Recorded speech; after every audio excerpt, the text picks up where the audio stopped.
Vous allez assister à un moment rare car unique. Le processus de création de Jean-Luc Courcoult, fondateur, auteur et metteur en scène de Royal Deluxe, l'une des plus célèbres compagnies de théâtre de rue de par le monde. Là. Donc, le cendrier, qu'on met en général pas collé par là. Un peu de quoi boire pour inventer des choses. Ça, c'est là. On a le briquet, le feu, là-dedans. Bon, ben voilà, et c'est tout confort. Hein. C'est classe à faire, là. Né de quelques bulles de savon et de champagne, l'un de ses derniers spectacles, la saga des géants, a réuni près de 20 millions de spectateurs dans 40 pays. Ça faisait un certain temps, peut-être, que je tentais de trouver un moyen. Comment raconter une histoire à une ville entière ?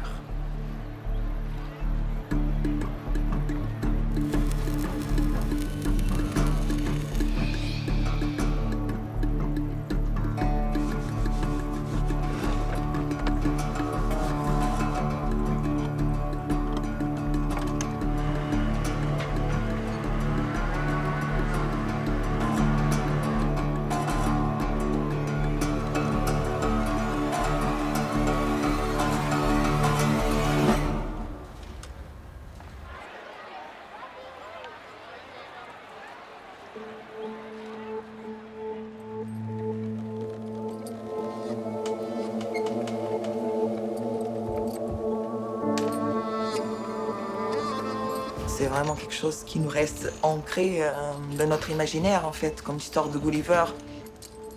Et cette possibilité-là, on passe de la réalité, on rentre dans le rêve, dans l'imaginaire.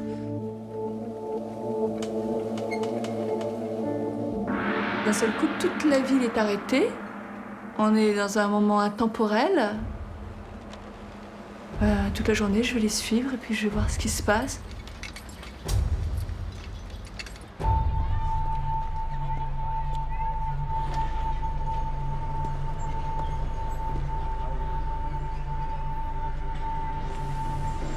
Je suis dans l'avion pour aller à Rio. Et puis je suis à côté d'un Brésilien de Rio et qui parle français, qui m'explique l'hymne national du Brésil. Un géant éternellement couché. Je dis, mais si on faisait un géant?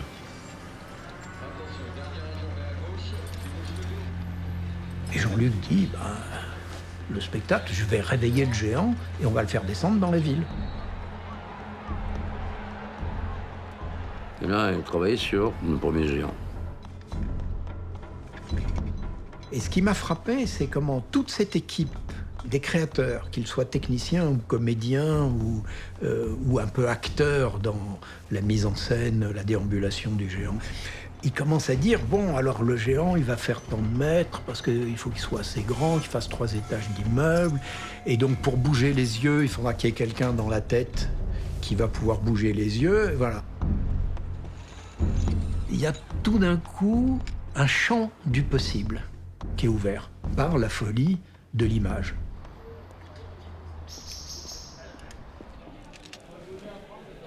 On part dans l'énormité et avec les limites financières et les limites de ce qu'on peut faire physiquement, quoi. Et de la ville aussi. Tout n'est pas possible, évidemment. Donc c'est une façon d'expérimenter le gigantisme. Donc je découvrais le grand, au même titre que lui, il découvrait le grand avec la construction des géants, donc c'était accessible. Hein. À l'époque de Totem, je crois qu'après, il m'a demandé de faire les sandales du géant que j'ai faites. Donc je m'occupais des accessoires du géant. Mais c'est vrai qu'au début, c'était assez hallucinant. On avait l'impression de vivre dans un rêve, quoi. Un truc qui était magique.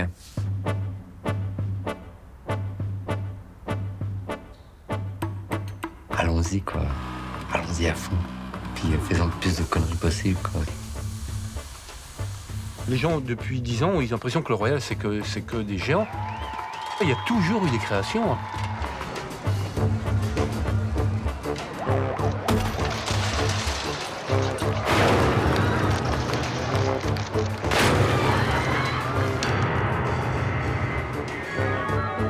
la compagnie joue ses premiers spectacles, étranges et déconcertants, à Aix-en-Provence, où la troupe survit en faisant la Manche. Elle s'installe ensuite à Toulouse, avant de faire de la ville de Nantes, il y a 30 ans, son port d'attache définitif, d'où elle rayonnera peu à peu sur les 5 continents. Bonjour monsieur!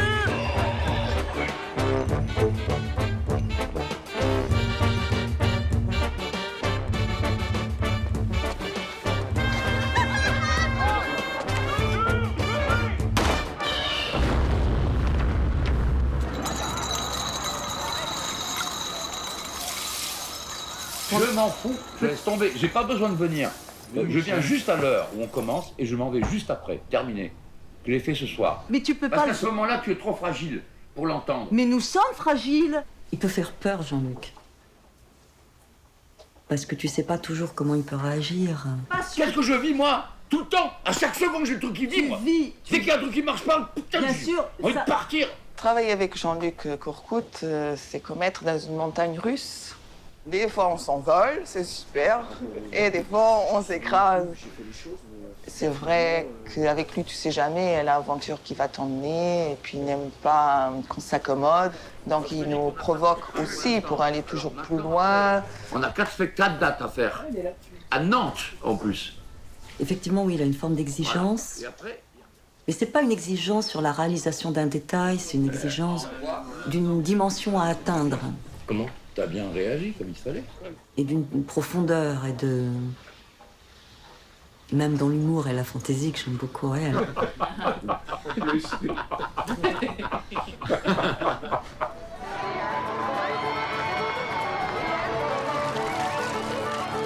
Dès que j'interviens dans une rue, il faut poser le problème qu'il y a un déraillement qui va exister. On va pas voir la vie de la même façon. Il faut prévenir. Prévenir avec l'imagination.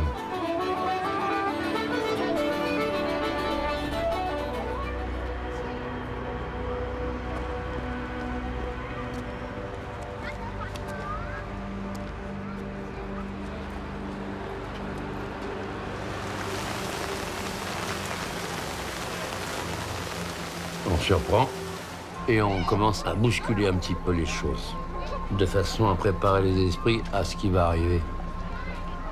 Et c'est ce sas important, de passer d'un monde à l'autre.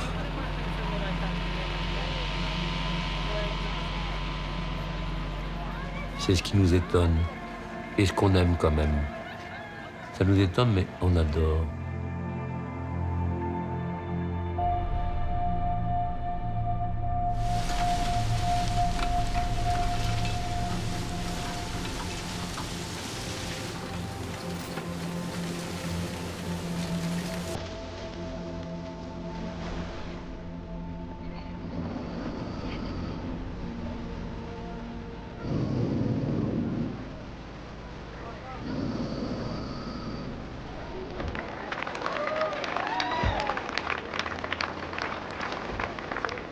Parfois El Campesino en Amérique latine, plus tard scaphandrier, détenteur des secrets du Titanic à Liverpool, ou encore Gulliver, retrouvé endormi sur une plage, le grand géant, peut-être le grand-père ou même l'oncle d'une petite géante, comme le père d'un petit géant noir. Cela dépend. C'était tout un enfer pour comment tirer sur les cordes, comment on donne les ordres, tout ça, comment ça marche. Voilà. C'est un vrai bateau à inventer, en fait, quoi. Il y a un travail de répétition avant pour peaufiner le mouvement et essayer de retrouver des repères pour que ça fonctionne et qu'on retrouve cette fluidité. On rectifie les choses qui ne vont pas. Après, on laisse les gens proposer et le faire. Ça sert à rien de donner du ballon et tout ça. Ah oui, c'est ce que le vent après, pour rattraper, c'est le bordel. Ouais, parce qu'il y a le vent. Donc après, du coup, t'es en avance. On ne tourne pas avec nos grutiers, donc les grutiers, c'est des locaux. Il faut apprendre à communiquer avec ces grutiers, et il faut qu'eux apprennent à manipuler un géant. D'ailleurs, c'est pas toujours évident de les intégrer. Il y en a qui ont du mal à comprendre qu'ils ne sont pas juste en train de déplacer une charge. Heureusement, en général, la magie opère et Ils se font vite embarquer par le truc.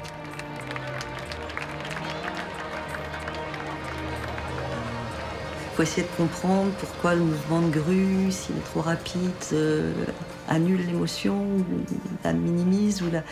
Il faut l'importance de la direction du regard. Il y a tout un travail qui s'apparente au travail de l'acteur et puis de la marionnette.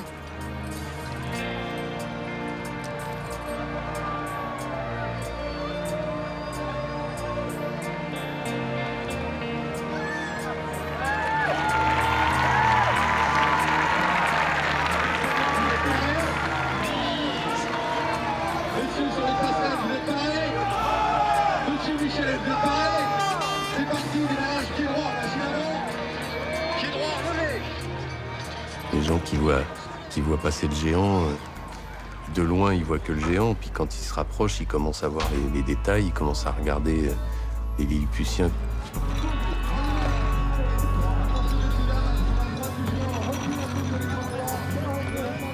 Mathieu, le chef d'équipe, il nous donne toutes les consignes de manœuvre parce qu'il y a un ordre bien précis. Ça reste des machines assez complexes et assez lourdes.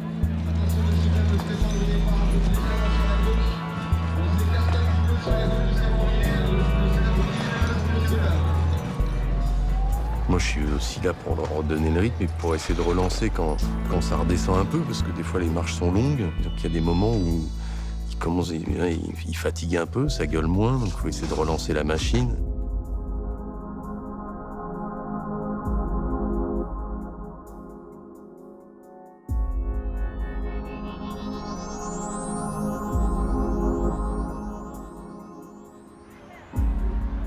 C'est tellement jouissif de le voir bien marcher, bien se déplacer, que tout soit en connivence, qu'on se regarde tous, qu'on se ressente les uns les autres, en fait.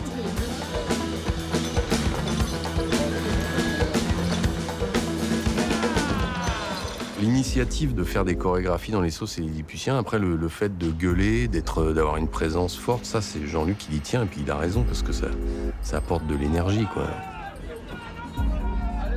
Ce que j'adore en plein milieu de spectacle, quand on sent qu'on a tous une énergie qui nous monte, je commence à gueuler, à crier « Allez, on y va !»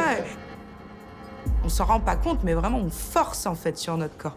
Moi, il y a eu des jours où je me suis complètement détruite le dos, les jambes, et à trop vouloir forcer.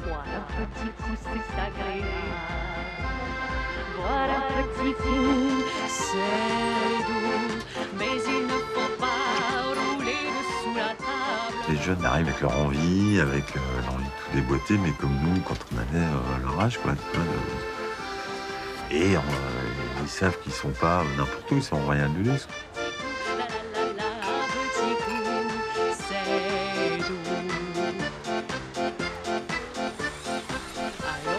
C'est un pari qu'a fait Jean-Luc, mais il a fait le bon pari, vraiment. J'espère qu'ils vont l'arrêter celui-là. Puis c'est vrai que tu te dis, c'est vous qui allez aller au charbon, les gars. Il va être temps parce qu'on est un peu vieux. On a donné, nous.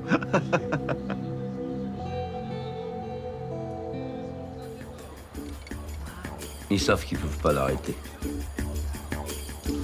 Et que pour le public, c'est tellement important. Et ils sont comme une course de fond, seuls, à tirer sur les cordes. Mais il y a un équipage autour de toi. T'es pas seul quand même. Même ils sont crevés, ils tirent sur les cordes, il en reste encore 500 mètres à faire, ils n'en peuvent plus. Je sais, je vois.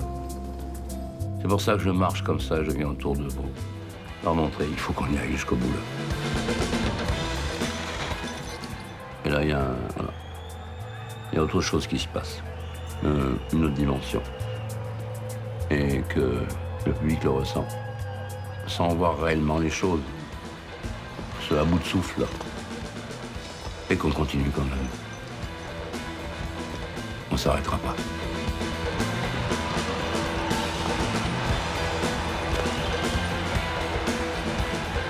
Va faire un beau geste quand t'es crevé au bout d'1,5 km à tirer sur les cordes. Ça en peut plus là. Voilà. Alors tu sautes comme tu peux. Et vas-y. Et ça devient beau à cause de ça. Parce qu'il n'y a plus de contrôle. Mais eux se contrôlent pour pas tomber sur la foule. On essaye de faire attention.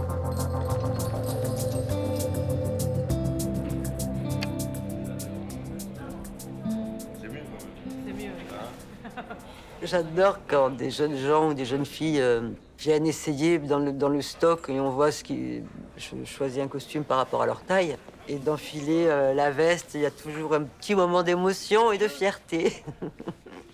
Quelquefois, quand il y en a qui sont trop émus, je m'arrange pour je vais mettre l'étiquette pour lui laisser le temps de redescendre. Parce que.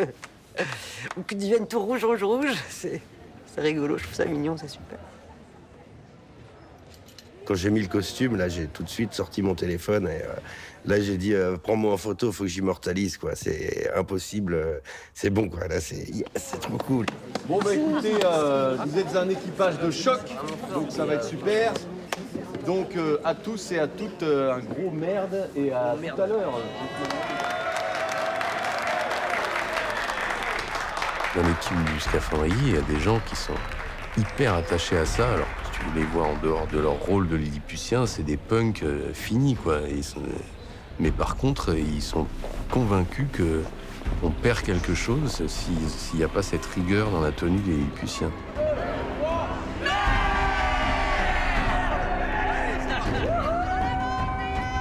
Ça te fait plaisir d'être beau et parce que c'est vraiment ça, en fait, les Lilliputiens. C'est vraiment être au service d'un géant.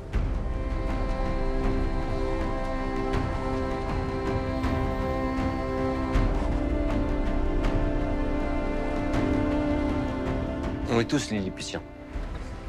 On manipule. Il y en a qui vont manipuler des yeux, d'autres qui vont manipuler un bras, une tête. Mais on manipule tous, en fait. On est tous manipulateurs.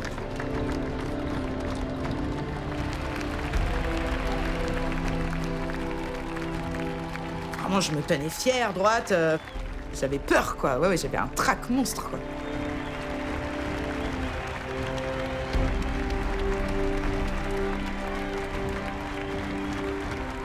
Quand on arrive sur une scène de réveil et que les gens t'attendent, ils te voient arriver tous en groupe comme ça et on se divise et on va tous à nos postes et ça commence. Et là, tu sens ce mouvement. D'ailleurs, j'ai un frisson quand je le dis. T'as le public qui le ressent, qui nous voit et qui prend tout ça.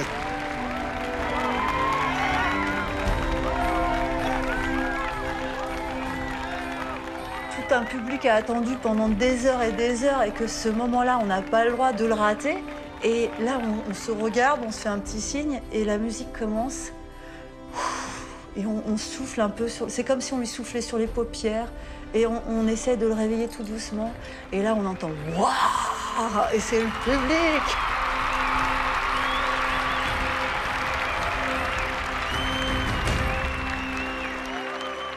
On retrouve quelqu'un. On retrouve quelqu'un qu'on a quitté il y a plus ou moins longtemps et qu'on aime. Alors qu'on aime, oui, d'affection, pas d'amour peut-être, mais d'une grande tendresse en tout cas. Une grande tendresse.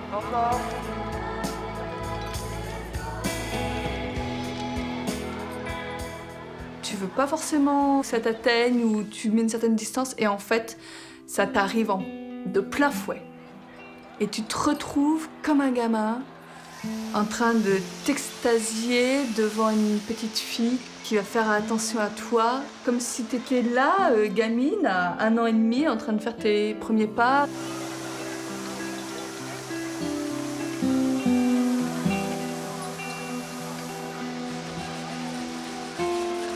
Le visage de la petite géante, le regard, un regard profond. Elle a un mystère, elle a un visage très nu, j'allais dire. Très comme un écran où l'imaginaire peut se projeter. Fille, ou parfois nièce du grand géant, cette petite géante peut être aussi une orpheline. C'est selon l'histoire que l'on racontera dans telle ou telle ville.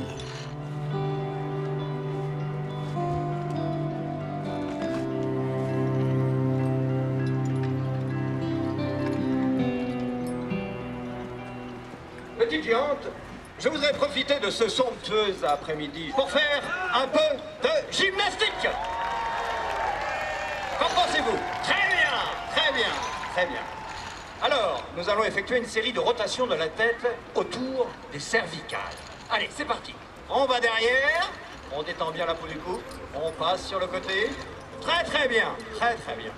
Nous allons donc passer au second exercice qui consiste à effectuer des balancements du corps. Allez, comptez avec moi.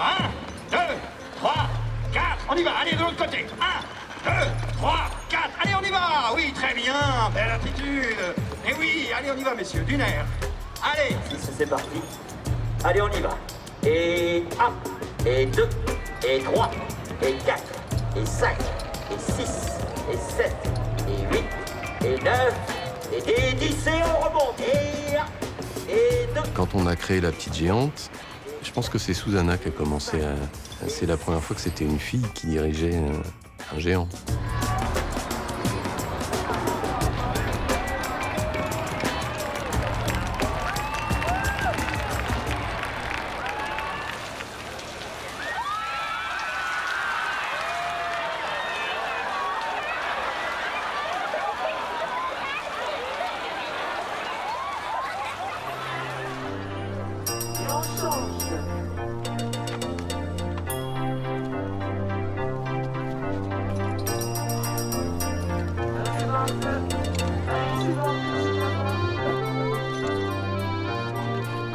Les enfants, ils adorent faire la balançoire dans La Petite Géante, mais il y a certains enfants qui ont peur, d'autres qui pleurent, et d'autres qui ça va les rester gravé pour toute leur vie. Mais ça, tu sens aussi qu'il y a des gens dans ce genre de spectacle que tu les transformes pour toujours.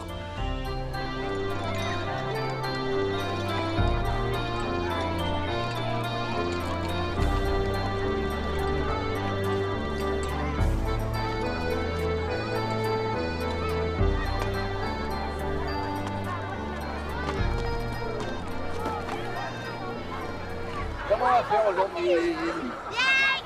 Qu'est-ce qui va se passer à ton avis? Moi, c'est que les chiens vont réveiller la géante. It is joint, but I On va voir.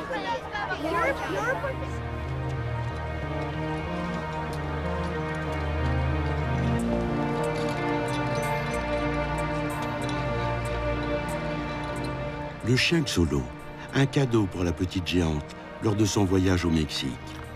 Il est à l'image d'une divinité canine mexicaine, sans poils, qui réchauffait les Indiens la nuit et les accompagnait vers le paradis des Aztèques. Ça, le Xolo, je veux que ses narines y bougent. Tu vois, je veux les voir bouger, il faut que la langue elle se retire, la bouche comme ça, tous les détails sont donnés. Ensuite, on en est aux vérifications pour savoir si ça fonctionne ou pas. Là, on tente pour la première fois de le faire marcher, voilà. Et là, on se rend compte que ça marche pas très bien, il faut changer telle histoire et tout ça. Et là, tout se transforme de nouveau. Les quatre pattes, c'est pas pareil. Laquelle tu fais en premier, laquelle en deuxième, laquelle en troisième. Et s'il court, c'est pas pareil du tout. Donc, oulala. Ah, tel pour le Marédou, tel autre, tout ça. On me dit, ouais, la mécanique n'était pas faite pour. Et puis, on change la mécanique. Et ça devient des nuits folles, quoi. Les gens, ils dorment pas. Coup des montres, ils remontent un autre truc. Et le lendemain, allez, on y va. Allez, ça va mieux. Non, il y a un vrai dépassement, hein. C'est pas du repos.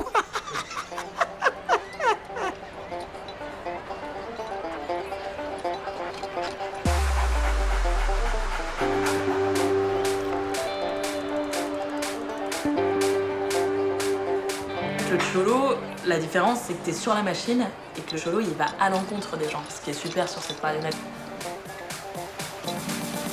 Les courses, là, quand tu pars et tu fais des runs et on court, et tu vois le chien courir, là, et tu mets 15 mètres en 2 secondes.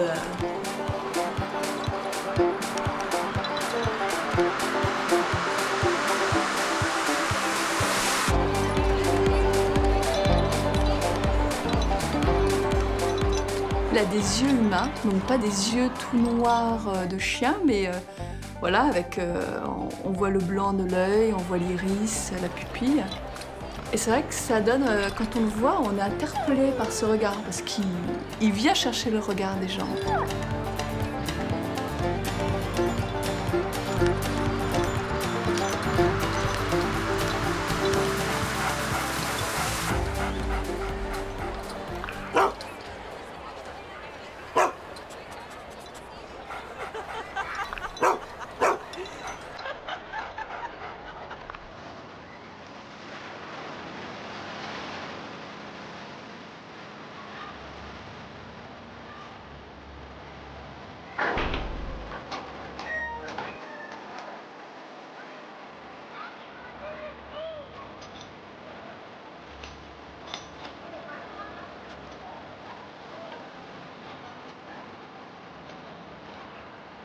Le petit géant noir est né au Cameroun, lors d'une résidence de la troupe en Afrique.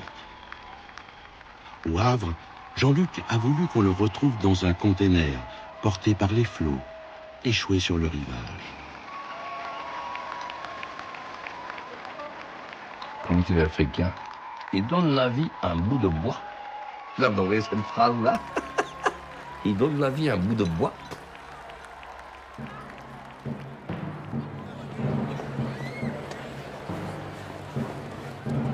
Le petit géant noir, c'est le seul qui peut manger. On peut lui donner beaucoup de choses à manger.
La fumée, tu l'allumes quand? Tu peux l'allumer en... Tu préfères pendant? On l'allume pendant? Ouais, pendant, parce que le départ, ça va. Ouais, ouais. Et On c'est mieux après que vous avez fait un tour. Ouais. Ok, on l'allume après. Tu vois, comme ça, le départ, il est bon. Le chef d'équipe, Alfred Meubauer, donne ses ordres. Et voici les Ferrari, grande triomphatrice de l'année dernière. L'unique Talbot porte les espoirs de la France. Mais elle donne des inquiétudes à son pilote, le vétéran Louis Rosier, qui renoncera à prendre le départ. Extérieurement, les voitures de cette année ne sont guère différentes de celles qui, l'an dernier, a livré à la Ferrari une lutte acharnée inoubliable.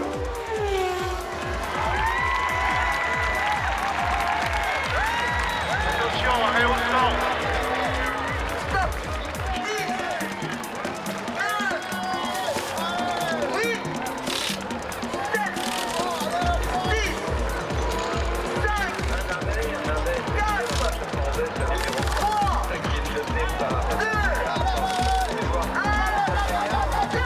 Il y a maintenant 5 heures que les concurrents tournaient à droite. Engagé dans l'épreuve, la Jaguar victorieuse à Sebring et une Cunningham à moteur Mayer Drake.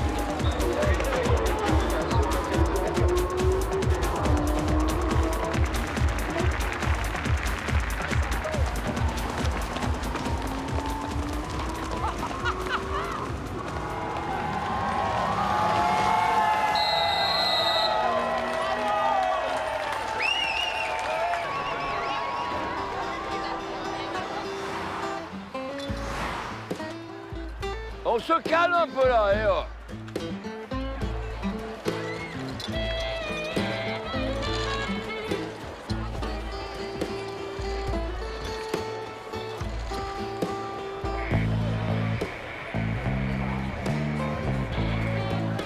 Le budget sécurité, c'est bien énorme, quoi, tu vois. Avec tout ce qui se passe, la menace, l'attentat, tout ça, ça devient fou. On doit tout annoncer, on doit donner les horaires, on doit tout... Non, c'est pas... Ça se complique beaucoup. On fait une énorme logistique de tout. De transport, de camions, de grues, d'engins, de personnel. Enfin, c'est une usine à gaz, hein, tu vois.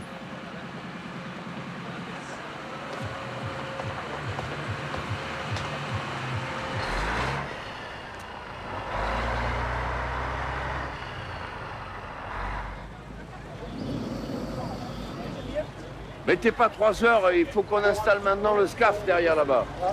C'est bon.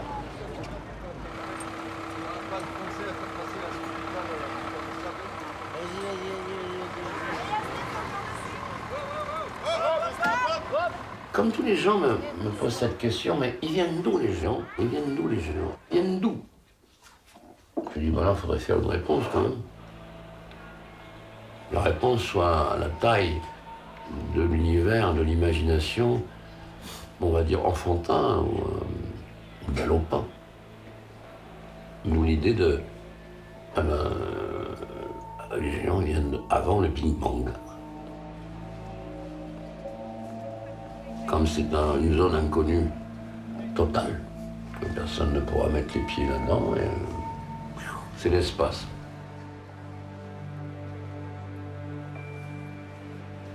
Un jour, avec les bretelles de mon grand-père, on avait fait des lance-pierres. Bien sûr, on s'amusait à déquiller des planètes pendues dans l'univers. Ça faisait des météores propulsés à 4 millions d'années-kilomètres-heure qui explosaient des milliards de cailloux intergalactiques. Ça faisait des lumières un peu partout et des couleurs qu'on n'avait jamais vues. Bon, faut dire que c'était des conneries, hein, strictement interdites. Qu'on nous avait dit comme ça, faut pas toucher à l'équilibre. Avec mes copines, qu'est-ce qu'on s'en foutait de l'équilibre?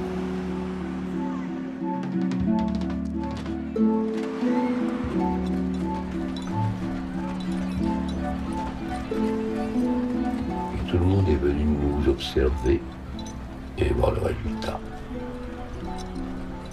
Ils n'ont rien dit. Mais le lendemain, qu'est-ce qu'on s'est fait engueuler? Ça a pas arrêté toute la journée. Et le soir, alors que je pleurais sous la couverture, mon grand-père est venu. Il a dit tranquillement, « Ma petite, vous n'avez pas brisé totalement le caillou. Vous avez tué les dinosaures. Et finalement, avec nos bêtises, on avait créé l'homme et la femme. »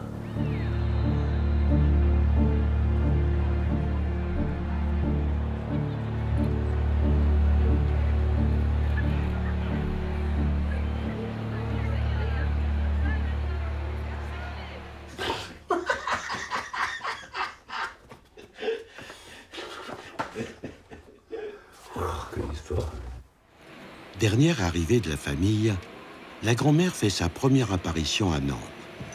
Elle permet à Jean-Luc de révéler la présence mystérieuse des géants sur notre planète. Gardienne privilégiée de la mémoire, elle garde précieusement ces histoires dans son coffre. Peu importe les liens de parenté de cette dynastie, ce qui compte, c'est que les histoires qu'ils vivent soient toujours ancrées dans les traditions des villes et des pays où ils voyagent. Visiblement, il y avait une autre envie de Jean-Luc qui était claire, de changer radicalement, de faire parler ces géants. La grand-mère, au moins. Donc avec un récit et forcément une technicité qui pouvait permettre ça. Il faut qu'elle parle. Mais je ne peux pas parler normalement. Comme elle fait partie du monde de géants, c'est une indigène, entre guillemets, c'est un autre monde. Orsis, Leonardo Vinci, a turn at the Fashion Stage One. Cette cathédrale fut édifiée près de Rome. Il faut qu'elle ait un langage très spécial. Et pour ça, ça veut dire que c'est un langage très spécial. Il faudra un interprète. And some exploded, projecting strips of carcass against the wall.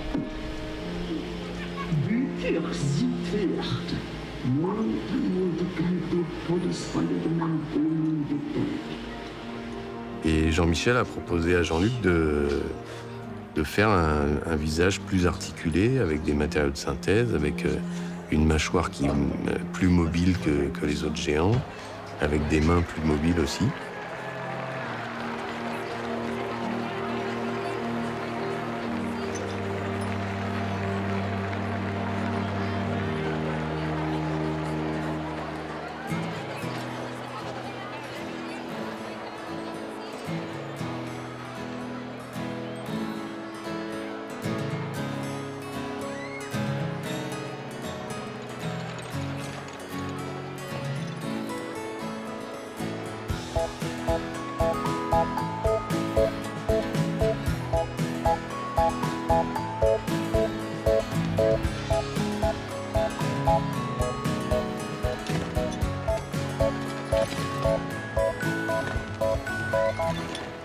grand-mère, il faut qu'elle pète, il faut qu'elle crache. Et... Ok.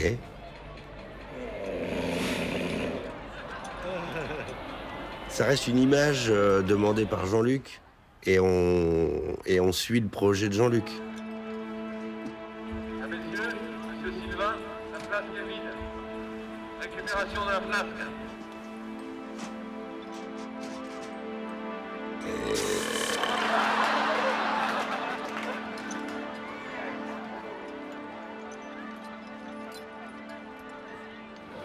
Oh dear.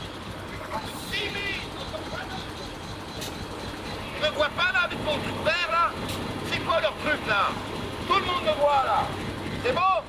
C'est quoi ces règles de la con là?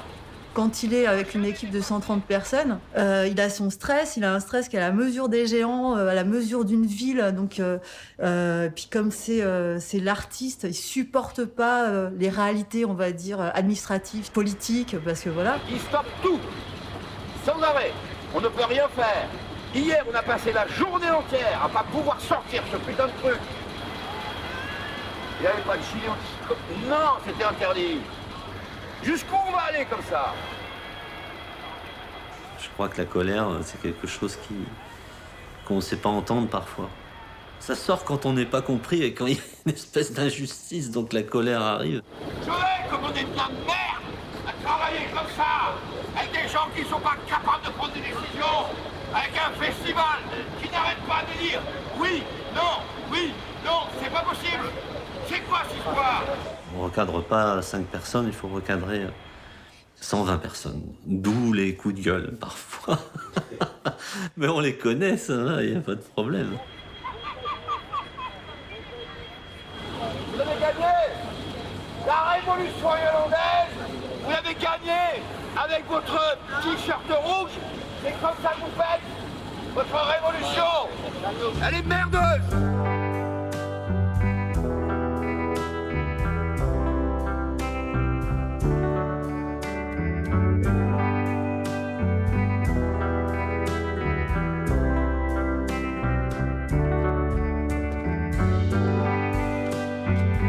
Je suis vachement fier, parce que tu fais le saut de la grand-mère.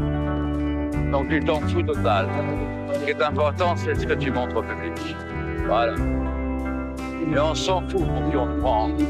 L'important, tu donnes.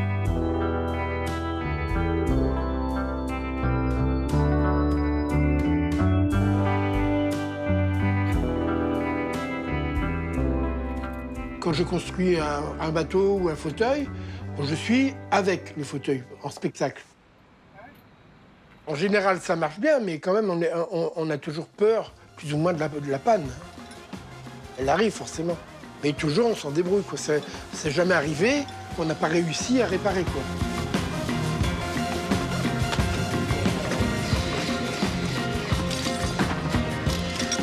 Faut pas oublier, c'est que nous, ce qu'on fait, c'est que des prototypes.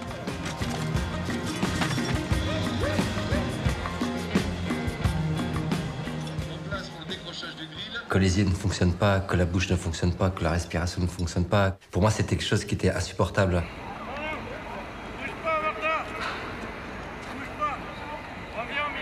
C'est la commande, ça bouge tout seul.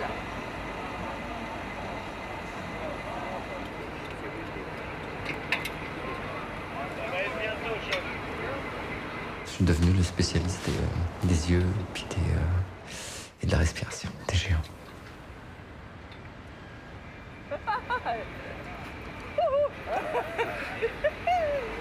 On va nous faire coucher là quand même.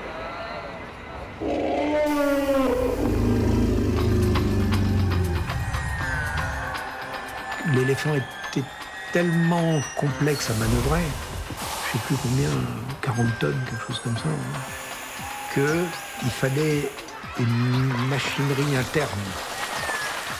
Donc ça devient presque un automate, à la grande différence du géant qui lève le bras parce qu'il y a quelqu'un qui tire sur une corde, qui avance parce qu'on tire sur des cordes. Voilà, donc il y a un côté grande goélette, grand voilier, des poulies, des cordes, une machinerie, mais quelque chose qui est vivant là. Et il y a quelque chose d'un autre ordre quand c'est un automate qui en gros marche tout seul. On passe pas là. On va pas passer là. Faut ouvrir un peu, on passera pas. En anecdote, on a fait une fausse panne comme ça à Berlin, où on n'avait pas le droit de s'arrêter pour des raisons de sécurité devant la Bundestag. Donc ça, informellement interdit, formellement interdit. Et Jean-Luc, il avait décidé de s'arrêter devant la Et t'as la police, les militaires, mais qu'est-ce que vous faites là? Non. Bah, désolé, on était en train de taper en dessous au marteau. Tu vois? Et c'est génial, voilà, il réussit son histoire. Et après, tu sens que les mecs ont compris au bout de, toi, une demi-heure, on n'est pas resté 3 heures, hein, toi. Ouais, ça fait tourner la clé, quoi.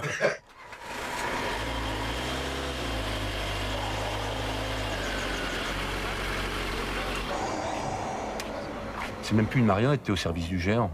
Tu l'entends respirer, tu l'entends vivre. S'il casse le bras, ce qui est arrivé, par exemple, pour le grand public, il a perdu son membre. Tu vois, t'es dans la même souffrance que lui.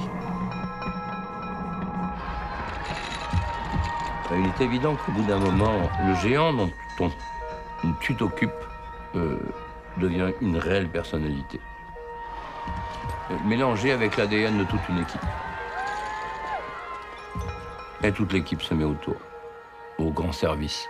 Et ils font tout ce qu'ils peuvent.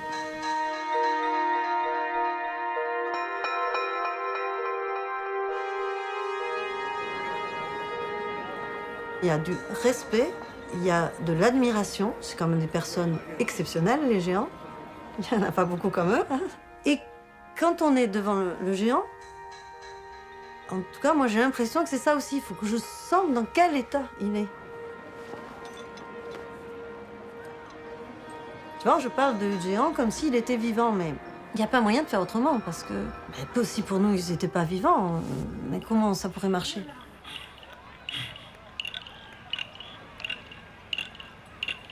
En Australie, il y a eu toute une scène avec les aborigènes qui rencontraient les géants. Quand ils s'adressaient aux géants, quand ils leur faisaient la cérémonie de bienvenue, ils n'étaient pas en spectacle. Ils s'adressaient vraiment aux géants. Nous,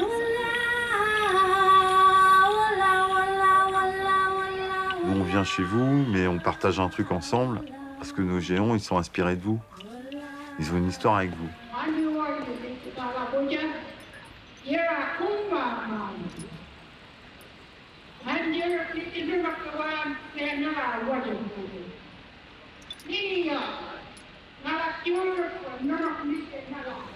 People of Liverpool, this should be a battalion of pals, a battalion of friends from the same office who shall stand and fight shoulder to shoulder for the honor of Britain and the credit of Liverpool. Tu vois, à Liverpool, c'est ces gens qui partaient la fleur au fusil entre copains, se faire massacrer dans la Somme en 3 heures. Et donc du coup, ouais, on est nourri d'une histoire des gens, de la ville. Et même dans la ville, il y a plein de gens qui connaissaient pas ces histoires.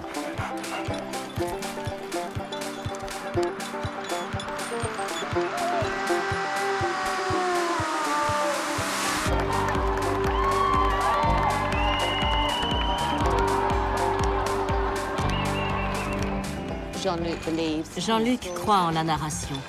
Il croit très fortement que les gens peuvent ressentir le spectacle et suivre son histoire. Pour nous, à Liverpool, la ville aussi a un très grand cœur. Vous savez, nous avons une banlieue avec des gens très pauvres qui n'ont pas les moyens d'aller au musée, au théâtre, à l'opéra. Alors, nous avons emmené les géants dans le quartier d'Everton. Les gens sont venus voir ce spectacle. Et les géants les ont amenés à un endroit différent dans leur tête et dans leur cœur. Royal Deluxe s'adresse à tout le monde. Ils savent nous faire partager leurs émotions. Jean-Luc nous apporte cela.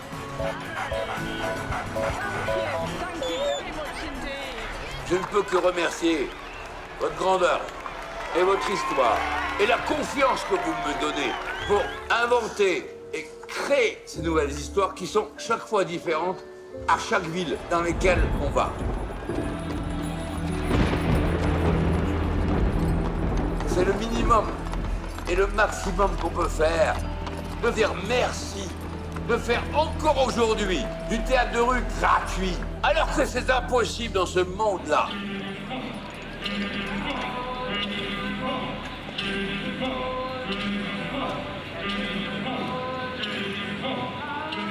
Le moment où la scène se termine, où on endort, mettons, un géant et que les musiciens s'en vont, ben, je dirais que le spectacle devient humain parce que les gens applaudissent les humains, mais non plus le géant.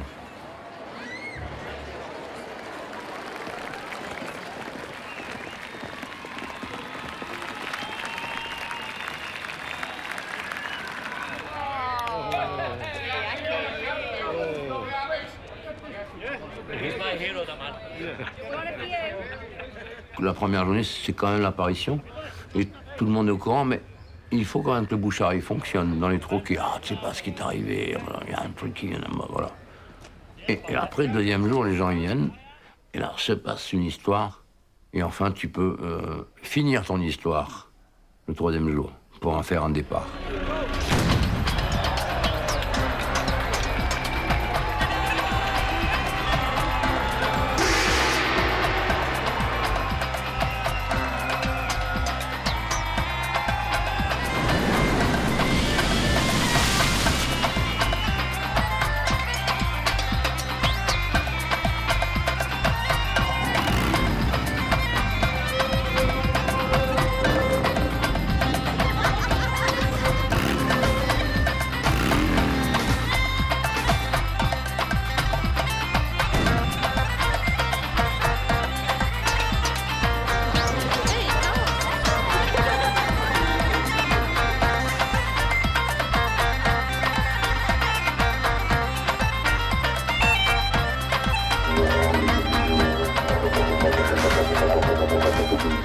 Qui joue devant autant de monde?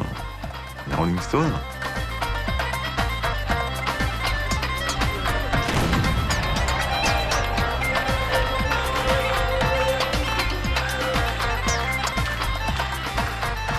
Ah, mais cette chance de faire ces spectacles incroyables. Merci de m'avoir fait vivre ça, quoi. Moi, je suis un vénard. Hein. D'avoir vécu tant d'émotions, tant de spectacles incroyables, d'avoir vu tant de monde dans ma vie, tant de pays, et d'avoir appris tant de choses aussi.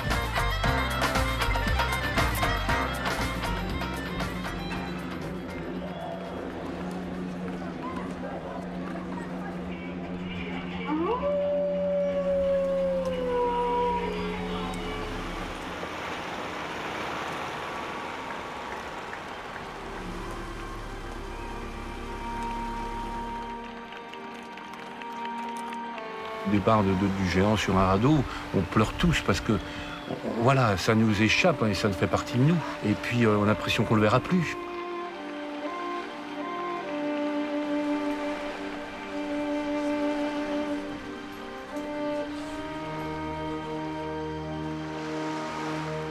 Des fois, on est très désespéré après une représentation parce qu'on joue notre vie un peu, quoi. On a conscience que c'est un moment unique qu'on donne aux gens et si on le rate, c'est terrible.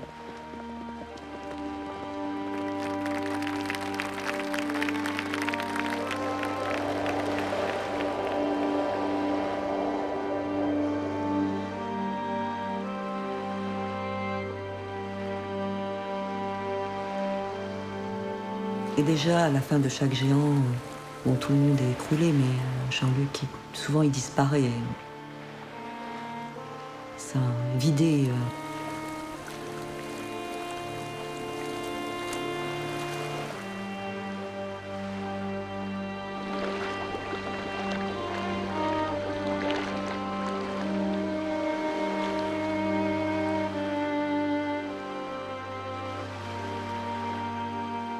Non, la solitude, c'est rentrer dans un puits que, bon, il n'y a pas de fond. Et ça s'arrête pas. Et tu tombes dedans. Il n'y a même pas un étage pour t'arrêter. Ça continue.